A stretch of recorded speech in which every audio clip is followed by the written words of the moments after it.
Hi, it's Joe Hyde with San Angelo Live, and I have former Texas Ranger Nick Hanna, who is running for Tom Green County Sheriff for this election cycle. Actually, he's running for the Republican nomination right now, and the election is March 3rd, 2020. Welcome to San Angelo Live. Thanks, Joe. I appreciate being here. Thank you for the opportunity.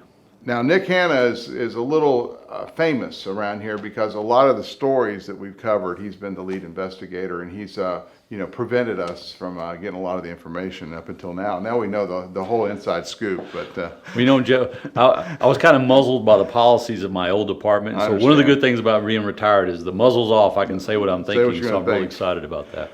Well, Nick, you've been around Tom Green County for a long time. Where'd you come from? Well, I grew up in Texas. I'm native Texas. I was born and raised in a little town called Plains, Texas, 1,400 people. And that's where in the Panhandle somewhere? Yeah, it's about 72 miles west of Lubbock, about 50 miles east of the New Mexico state line. So, but that still counts as Texas, I want you to know. Not New Mexico? No. We tried to stay out of New Mexico, actually. In fact, it's probably more Texas than El Paso. Well, I don't know. I've been to El Paso, and there's a lot of Texas there. Yeah, there's a lot of Texas there, and a lot of really great food there. Yeah. All right. So you growing up in this small town there, and you came to San Angelo, I guess, from Angelo State University.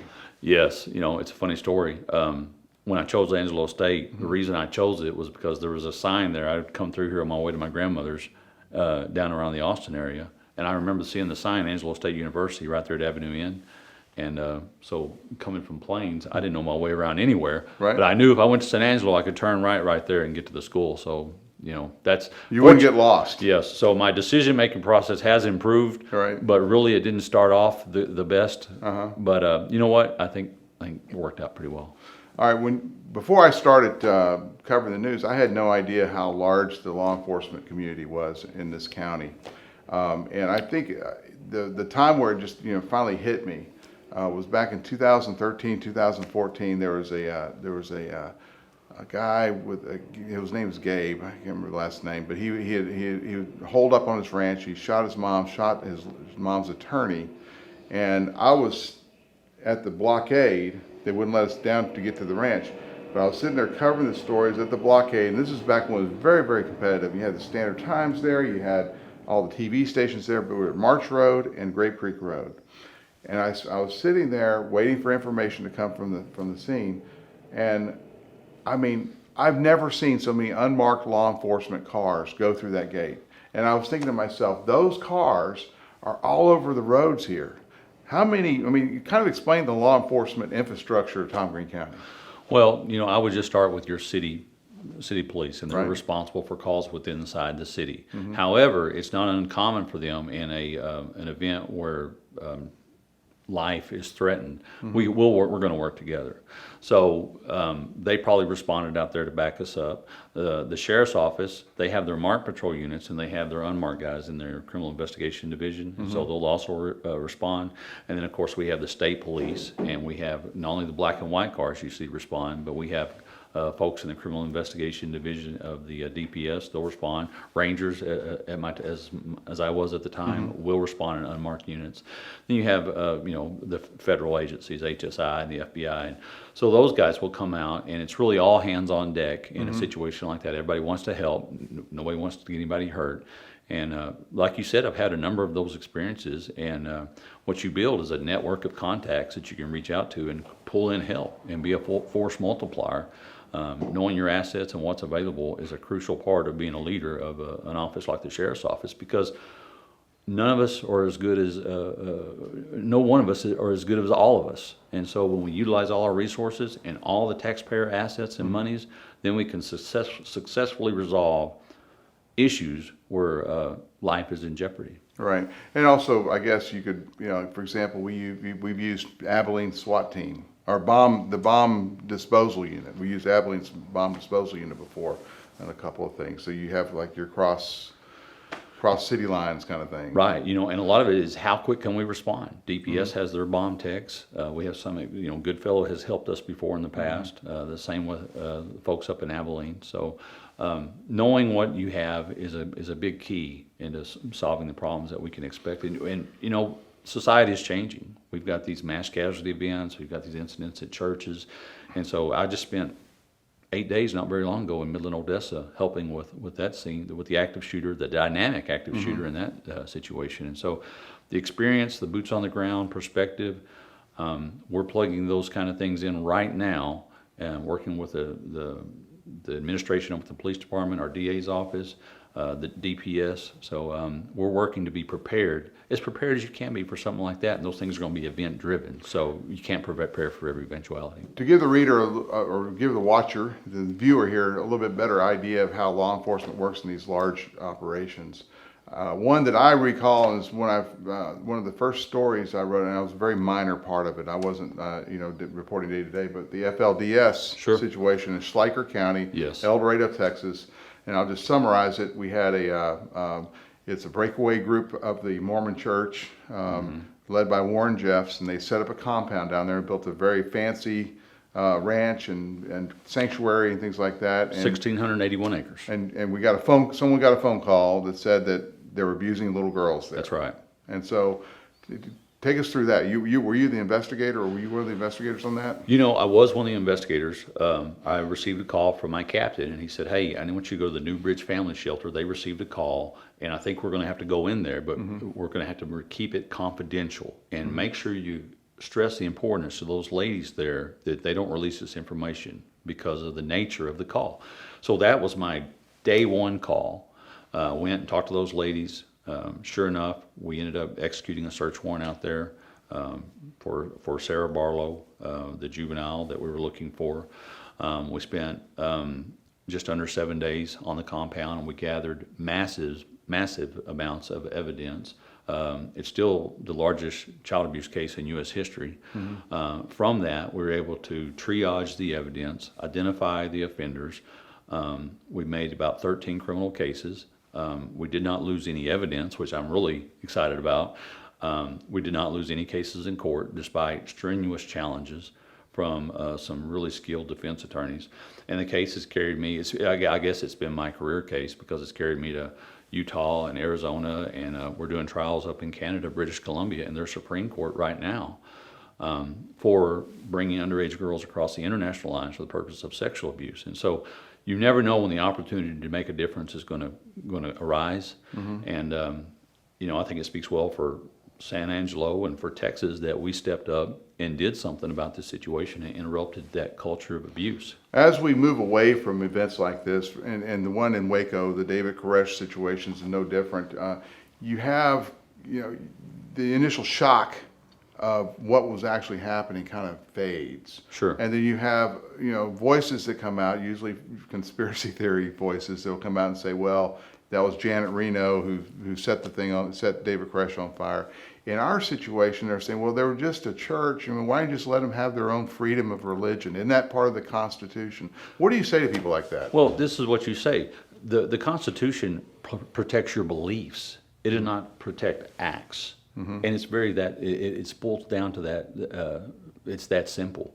You cannot sexually assault someone in the name of our God. And so you can believe what you want, but you cannot break the laws and hurt people or sexually assault people. And what's interesting is the environment of the community, the FLDS community. I know initially I was perceived as probably the devil, and I had a lot of resistance and a lot of angst over that. But as time has passed, and I've actually encountered some of these people where they've reached out to me, they've totally changed, and they've stayed. So they were kind of brainwashed, is what you're saying. Well, they learned what they learned from the crib. Right. So they weren't really brainwashed. That's Right. all they knew. And They as were they moved away from the situation, They were totally immersed and indoctrinated. That's right. I got you. Yeah. All right. So that was a big case. That was in 2008, and Sure. I guess the trials were over about 2011, 2012. Well, they are, but we're still doing it in Canada. Right. So that's a fun. In fact, we got the first polygamy conviction there in over The a Canadian century. Mounted Cavalry called you, right? The Royal Canadian Mounted Police. That's You're what it close. is. Yeah. Yes. We're the red jackets. They're really nice guys. And British Columbia is beautiful. So they flew you up there and said, help us out. Yes, we flew up there. We've had some trials up there. Like I said a while ago, we had the first polygamy conviction in over a century in Canada. And so, how does that happen from San Angelo or from our area? And you just never know. It's been it's been a fun experience, and I'm looking forward to finishing the fight on that. All right. That was the FLDS. Now here's another one that's closer to home, a little bit more recent. In June of 2014, John Vasquez, I don't know if you know, he's our guy, goes out and gets a lot of the crime and the Big John. crashes. Yeah. Big John. He became obsessed with these calls on the scanner about dead bodies. Okay, yeah. And so John Vasquez hears this thing about a dead body one afternoon. It was in Santa Rita. And so he just decided he was going to drive by and see what was going on. And most of the time it's, natural causes, or even if it's a suicide, we probably won't cover it if it's in their home because we don't want to, Yes. encourage that. I understand. So anyway, I didn't think anything of it. So John's over there and he calls me, he goes, "Joe, there's cops everywhere. There's something here."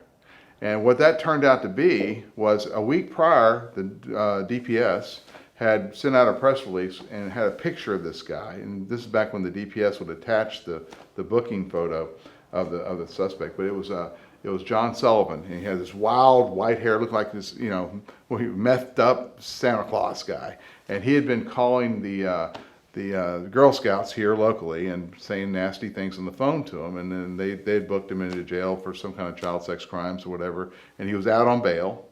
And it turns out that the dead body was him. He had died.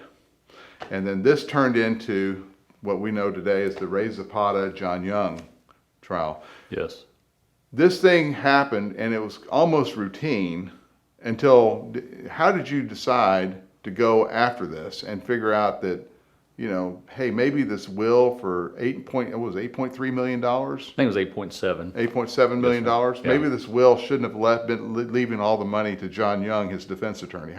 What turned you on to that, and how did you progress through that investigation? A local attorney came to me, and my door's always open, and he expressed his concerns and his observations about it, and I thought they were valid, or they were at least worth looking into. Mm-hmm. And so we took the time and started looking into it, and it seemed that I found one red flag, and then two, and then three, and then things just weren't adding up, and I just went kind of with my gut instinct on that investigation that this does seem awkward, right, and the evidence was not consistent with some of the statements.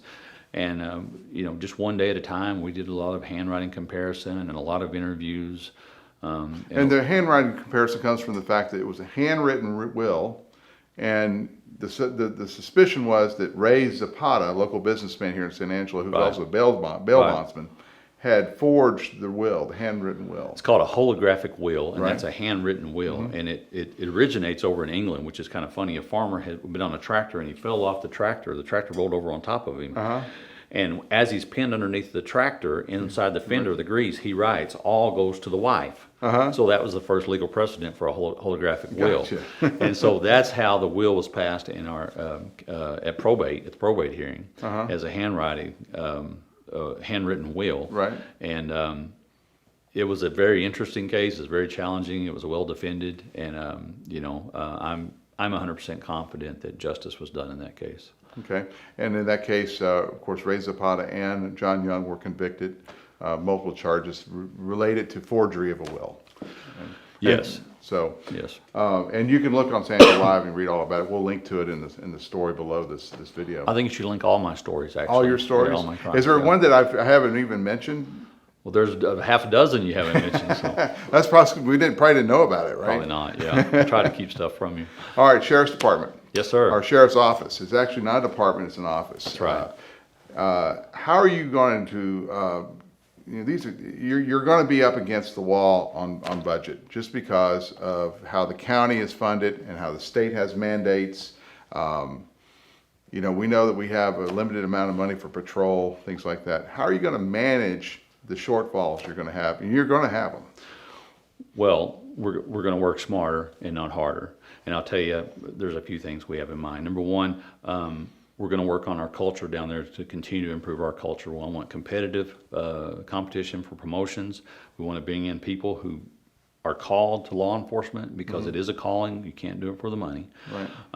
And generate strong leadership will generate enthusiasm within the department. And I think David Jones is a fantastic sheriff. He's a mentor of mine. I absolutely respect him. The concept that we're paid less than some other counties, every county agency and every law enforcement agency struggles with that. And really, we're very competitive. We're either a little above or a little below maybe Upton County.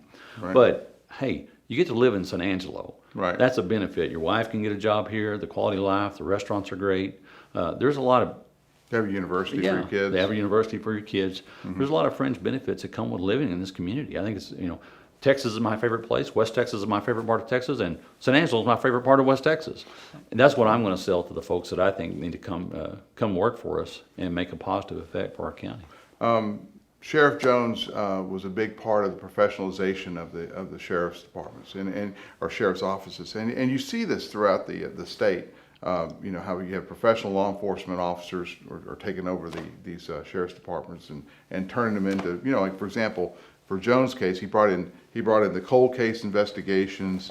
He beefed up the criminal investigations division. Right. What's your mark going to be if you get elected? As far as cold case, we don't have a specific investigator designated for that. Now, we have individuals that will work on cold cases. Maybe the Naomi Michelle Miller, Billy Five Ash did a fantastic job, and I partnered with him in that case. And by the way, that was the Racetrack. Sheriff digs for a body at the racetrack, Yes. right? Yeah. So when we're talking about investigations, I think I call it investigative ingenuity. I think you look at a case from every angle, just like a clock. You go around and look at it from every angle, and you look for the cracks. You look for the cracks in what you've done or haven't done, or what questions you have that don't add up in the investigation. That's how I approached it as a ranger, and that's how I approach it as a sheriff. We have to understand that the sheriff's office, I'm going to brag on them right now. I can't remember the last unsolved homicide we've had. I don't think we've had an unsolved one since '07, and I want to knock on wood. That's no guarantee, but I've been an integral part in, if not all, the majority of those investigations. And we're going to continue that. So you kind of know where they are, and you know where the weaknesses and the strengths of those cases are. I've been in that sheriff's office many hours, and I know their talents of the individuals, and I know who's good at what, and I like plugging people into those positions and watching them succeed.